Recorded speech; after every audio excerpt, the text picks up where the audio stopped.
We're here at Gracie Barra Jiu-Jitsu on the west side of Albuquerque and Rio Rancho with my very special guest, Don Ortega. Don, thanks for taking the time. I appreciate it, man.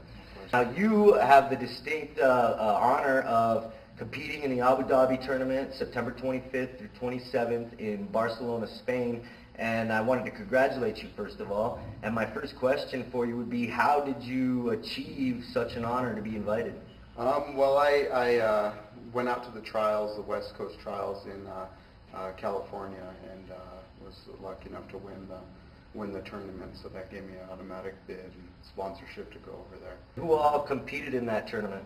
The guy I had in the final was Paul Schreiner. He's a real tough black belt. He's lived in Brazil for a while. Top-notch competition all the way through, though. What was the format of that tournament? It was, I had like 4 or 5 matches to win, something like that. It was single elimination, so if you lose, you're done.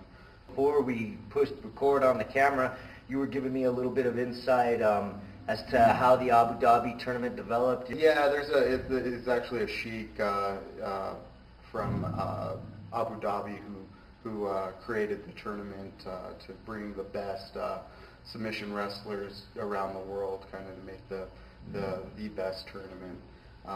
He I guess sponsors it. That's where where the name comes from. He's just a big fan, huh? Yeah, he's a competitor too. He trains and things like that. So when did the Abu Dhabi tournament start? Do you know? I'm not exactly. It was, I believe, 97, 98 is when they first had it, the first one, and they have them every 2 years. So. And since then, it's kind of grown and exploded into the World Championship of submission grappling, or maybe the Olympics. Would that be a?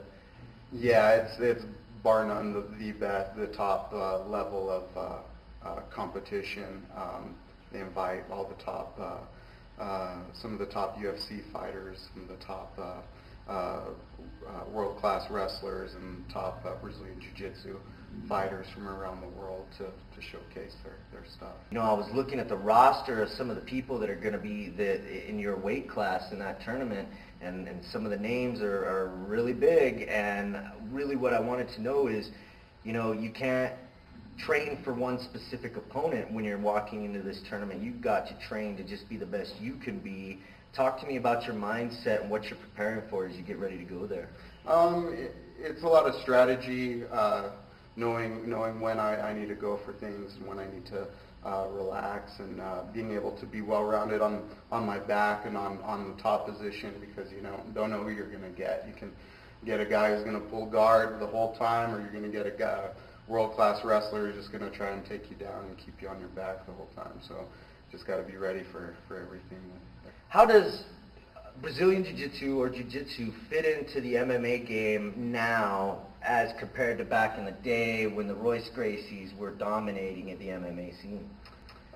It's become more of a top game. You see a lot of guys just being able to survive a really good jiu-jitsu fighter by having good defense on top, staying out of bad position. But you still see a lot of great. It's really causing jiu-jitsu to evolve also. You still see a lot of great submissions. Jiu-jitsu seems like probably one of the only martial arts that's still evolving today, in large part due to the MMA scene and jiu-jitsu competitors just getting better and better. Now, as I was doing some research for this interview, I noticed that you have one mixed martial arts fight, and I wanted to ask you, is that because mixed martial arts isn't your focus? Are you more interested in jiu-jitsu than mixed martial arts? And where's your future in mixed martial arts? It's all about opportunity. Right now I've got 2 schools, and the focus is working on these schools and getting them the best that they can be, and whatever opportunities there are in the future, I'm open to fighting again if that's God's will.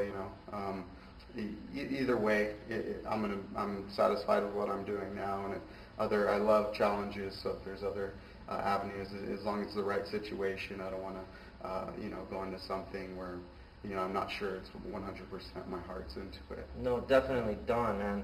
I can tell, you're a young guy, but you're real humble. You got a really good head on your shoulders, and I wish you nothing but success. And I wish you nothing but success in the future, man. Excellent. Thanks a lot. Thank you. Don Ortega.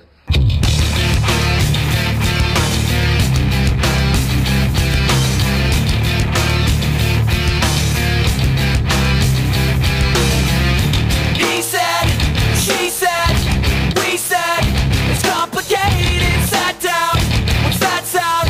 I passed out, every now and then, give away everything I wanted. In the cage.